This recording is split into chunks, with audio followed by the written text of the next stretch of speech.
Let's take a look together in this video to what you need to do once you have actually installed the Raptor flowchart interpreter on your system, and once you have been able to actually start it. So once you start it, you're going to see two windows open on your system. Okay, so that would be already a good sign that things are working.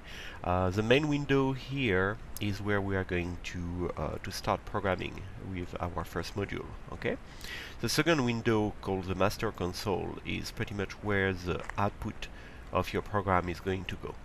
So what we're going to do this week, we're just going to make sure that the system is ready to operate. So to do that, we are going to write a small program, a tiny program that doesn't do much. Okay.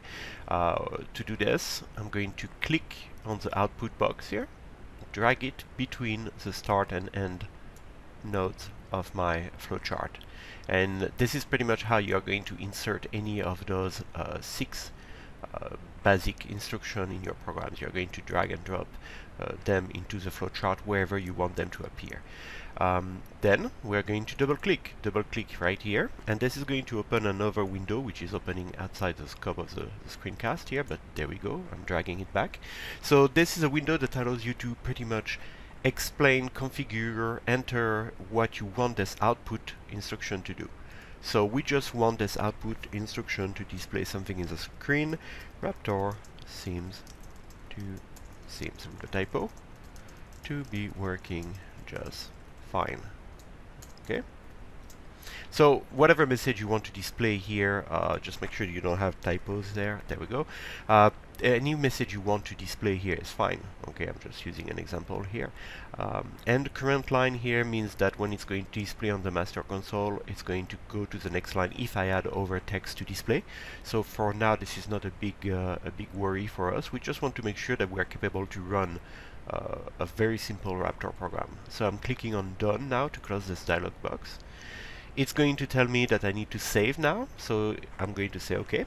It's going to open actually a save box, so I'm going to say I want to save it, for example, on my desktop here, and I'm going to call this Hello Raptor. Okay. Hold on a minute here. There we go. So I saved it on my disk. And then we're going to check if we can get this to work, right? So to execute a program, you have two things to know. One is this little slider here represents the speed at which you want things to execute. So sometimes you want to go step by step. You're going to make the program execute slow so that you can see step by step every element of the program execute and be able this way to understand what's happening and to debug if there are problems. Or sometimes you just want to get it done very fast, so you push your slider here. Once you have decided on the speed at which a program executes, let's go slow to show you how it looks. You have here those play and pause buttons. Well, they're rather intuitive. Okay, you click the play button and you see here's a green mark that shows you exactly which node is executing. So the start node is where we started and node is where we ended, and then we followed the flow of the flowchart pretty much. Okay, we followed the arrow, so executing this instruction, which resulted in displaying our message in the master console, then reaching the end of the program and stopping. Just to show you how it looks, if I put the play speed at maximum speed and I click play, there we go. It just doesn't pause, between each instruction to show you where you are at in the program. So that's pretty much it for this little program. We just want to make sure that this is happening. If this is not happening on your system, as mentioned on the website, post on the support forum so we can try to figure out what is not working on your system and get you ready to work with Raptor. Thank you for listening.